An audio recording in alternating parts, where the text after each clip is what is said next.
ఆంధ్రప్రదేశ్ రాష్ట్రంలో సార్వత్రిక ఎన్నికల పోలింగ్ ముగిసింది. ఇక అందరి చూపు జూన్ 4 వైపే ఉంది. ఈలోపు గెలుపుపై ఎవరి ధీమాలో వారు ఉన్నారు. అయితే ఈ సమయంలో ప్రధానంగా పిఠాపురం నియోజకవర్గానికి సంబంధించిన ఒక ఆసక్తికరమైన చర్చ తెరపైకి వచ్చింది. ఇందులో భాగంగా ఎన్నికల ఫలితాల అనంతరం ఏపీకి ఎవరు సీఎం అయినా ఒక డిప్యూటీ సీఎం పదవి మాత్రం పిఠాపురానికి కన్ఫర్మ్ అని ఏపీలో జరిగిన ఎన్నికల్లో అత్యంత హాట్ టాపిక్గా మారిన నియోజకవర్గాల్లో పిఠాపురం ఒకటనేది తెలిసిన విషయమే. ఇక్కడి నుంచి కూటమి అభ్యర్థిగా జనసేన అధినేత పవన్ కళ్యాణ్ పోటీ చేశారు. ఈసారి ఎలాగైనా అసెంబ్లీ వెళ్లాలనే పట్టుదలపై ఉన్న పవన్ కోసం మెగా ఫ్యామిలీతో పాటు బుల్లితెర నటులు, సినిమా నటులు ఎంతోమంది పిఠాపురానికి క్యూ కట్టి ప్రచారం చేశారు. Mega power star Ram Charan కూడా పవన్ కోసం పిఠాపురం వచ్చారు. వాస్తవానికి 2019 ఎన్నికల్లో గాజువాక, భీమవరం నియోజకవర్గాల్లో ఓటమి పాలైనప్పుడే పవన్ కళ్యాణ్ పొలిటికల్ కెరీర్పై నీలి నీడలు కమ్ముకున్న పరిస్థితి. అయితే అనూహ్యంగా కూటమి జతకట్టడంతో పవన్ కళ్యాణ్కు ఈసారి మరో అవకాశం దక్కినట్టయిందని అంటున్నారు. దీంతో ఎట్టి పరిస్థితుల్లోనూ ఈసారి ఎమ్మెల్యేగా గెలవాలని పవన్ బలంగా ఫిక్స్ అయ్యారని అంటున్నారు. ఈ నేపథ్యంలోనే ఉన్న అన్ని అస్త్రాలను వాడేశారని చెబుతున్నారు. ఇక వంగాగీతకు ఈ ఎన్నికలు మరొక ఎత్తు. ఈసారి ఎన్నికల్లో పిఠాపురం నుంచి ఆమె గెలిస్తే అది ఒక చరిత్ర అనే కామెంట్లు వినిపిస్తున్నాయి. ఈ స్థాయిలో ప్రత్యర్థులంతా ఒకపక్క, తానొక్కరే ఒకపక్క అన్నట్టుగా సాగిన ఈ భేటీల్లో ఆమె గెలుపుపై ఇప్పుడు తీవ్ర ఉత్కంఠ నెలకొని ఉంది. ఇదే సమయంలో ఈమె గెలుపులో కొంత బాధ్యతను ముద్రగడ పద్మనాభంపైన పెట్టింది వైసీపీ. ఇలా రెండు వైపులా బలమైన ప్రచారాలు జరిగాయి. ఈ సమయంలో ఒక ఆసక్తికరమైన విషయం తెరపైకి వచ్చింది.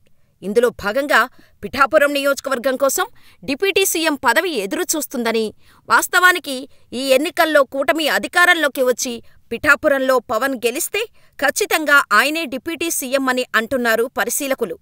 కూటమి అధికారంలోకి రావడమే ఆలస్యం అని చెబుతున్నారు. ఇక్కడ పవన్ గెలుపు కూడా అవసరమని నొక్కి చెబుతున్నారు.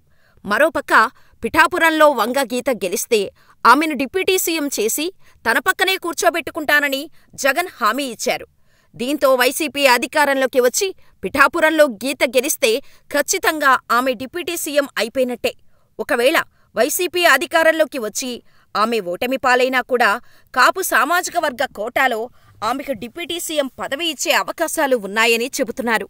అంటే రాష్ట్రంలో ఏ పార్టీ అధికారంలోకి వచ్చినా పిఠాపురం నియోజకవర్గానికి మాత్రం డిప్యూటీ సీఎం పోస్టు కన్ఫర్మ్ అన్నమాట. పిఠాపురమా మజాకా? ఇక ఇదిలా ఉంటే శాసనసభలో ఈసారి మూడో అతిపెద్ద పార్టీగా జనసేన అవతరించే అవకాశాలున్నాయని చెబుతున్నారు. ఇది ఒక రకంగా జనసైనికులకు సంతోషమే. 10 ఏళ్ల క్రితం పార్టీ పెట్టిన తర్వాత జనసేనకు ఈ అసెంబ్లీలో తొలిసారి అత్యధిక స్థానాలు వస్తాయని అంచనాలు వినపడుతున్నాయి. వైసీపీ, టీడీపీ తర్వాత అతిపెద్ద పార్టీగా జనసేన అవతరించనుంది. గత ఎన్నికల్లో ఒక స్థానంలో గెలిచిన జనసేన ఈసారి డబుల్ డిజిట్కు చేరుకుంటుందన్న విశ్లేషణలు ఆ పార్టీ నేతల్లో ఆనందం నింపుతోంది. కూటమిలో భాగస్వామిగా ఉన్న జనసేన పార్టీకి ఈసారి 2 అంకెల సీట్లు రావడంతో పాటు తొలిసారి జనసేనాని పవన్ కళ్యాణ్ కూడా శాసనసభలోకి కాలు మోపుతున్నారన్న సర్వేల ఫలితాలు మరింత జోషును పెంచేశాయి. జనసేన పార్టీ ఏర్పడిన తర్వాత 2 సార్లు మాత్రమే ఎన్నికలలో పోటీపడింది. 2014 ఎన్నికలలో జనసేన ఉన్నప్పటికీ అప్పుడు కూడా కూటమికి బయట నుంచి అంటే పోటీ చేయకుండా మద్దతివ్వటంతో ఆ ప్రభుత్వంలో జనసేన భాగస్వామ్యం లేకుండా పోయింది. 2019 ఎన్నికల్లో టీడీపీ, వైసీపీలతో విభేదించి సొంత కూటమిని ఏర్పాటు చేసుకుని వెళ్లడంతో పవన్ కళ్యాణ్తో పాటు అందరూ ఓటమి పాలయ్యారు. కేవలం రాజోలు నుంచి మాత్రమే ఒకే ఒక్కరు గెలిచారు. అయితే ఈసారి కూటమిగా మరోసారి పోటీకి దిగటంతో జనసేన పార్టీ ఈసారి ఎన్నికలలో అసెంబ్లీలోకి ఠీవిగా అడుగుపెడుతుందనే కామెంట్స్ సోషల్ మీడియాలో వినిపిస్తున్నాయి. ఈ ఎన్నికల్లో జనసేన 21 అసెంబ్లీ స్థానాల్లోనూ 2 పార్లమెంటు స్థానాల్లోనూ బరిలోకి దిగింది. అయితే డబుల్ డిజిట్ రావచ్చన్న అంచనాలు ఆ పార్టీ అగ్రనేతల నుంచి వినిపిస్తున్నాయి. 10 నుంచి 12 స్థానాలను కైవసం చేసుకుంటామని జనసేన పార్టీకి చెందిన సీనియర్ నేత ఒకరు తెలిపారు. అంటే సగానికి సగం స్థానాల్లో జనసేన అభ్యర్థులు గెలిచే అవకాశాలున్నాయని వారు తమ అంతర్గత సర్వేల ద్వారా తెలిసిన విషయాన్ని పంచుకుంటున్నారు. ముఖ్యమైన నేతలందరూ విజయం బాటపడతారని వారి సర్వేల్లో వెల్లడైనట్టు తెలిసింది. రాయలసీమ, కోస్తాంధ్ర, ఉత్తరాంధ్రలోనూ కొన్ని సీట్లు తెచ్చుకునే అవకాశాలున్నాయంటున్నారు.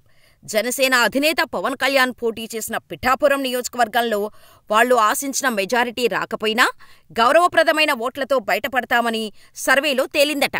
వంగా గీత నుంచి కూడా గట్టి పోటీ ఇవ్వటంతో తాము తొలి నుంచి చెప్పిన మెజారిటీ తగ్గే అవకాశాలున్నాయని, అయితే పవన్ కళ్యాణ్ విజయం ఖాయమని నేతలు చెబుతున్నారు. పిఠాపురం శాసనసభ్యుడిగా పవన్ శాసనసభలోకి సగర్వంగా అడుగుపెడతారని అంటున్నారు. ఇలా పవన్తో పాటు మరికొందరు పార్టీలోని కీలక నేతలు కూడా గెలుపు బాటలో పయనిస్తారని సర్వేలు తేలటంతో జనసేన పార్టీలో ఉత్సాహం నెలకొంది. అయితే ఇది వివిధ పోలింగ్ కేంద్రాల నుంచి తమ ఏజెంట్ల నుంచి తెప్పించుకున్న సమాచారంతో పాటు కొన్ని సర్వే సంస్థలు చేసిన ఎగ్జిట్ పోల్స్లో ఈ విషయం బయటపడిందంటున్నారు. మరి జూన్ 4వ తేదీ తర్వాత కానీ ఎన్ని స్థానాల్లో జనసేన గెలుస్తుందన్నది చెప్పలేం.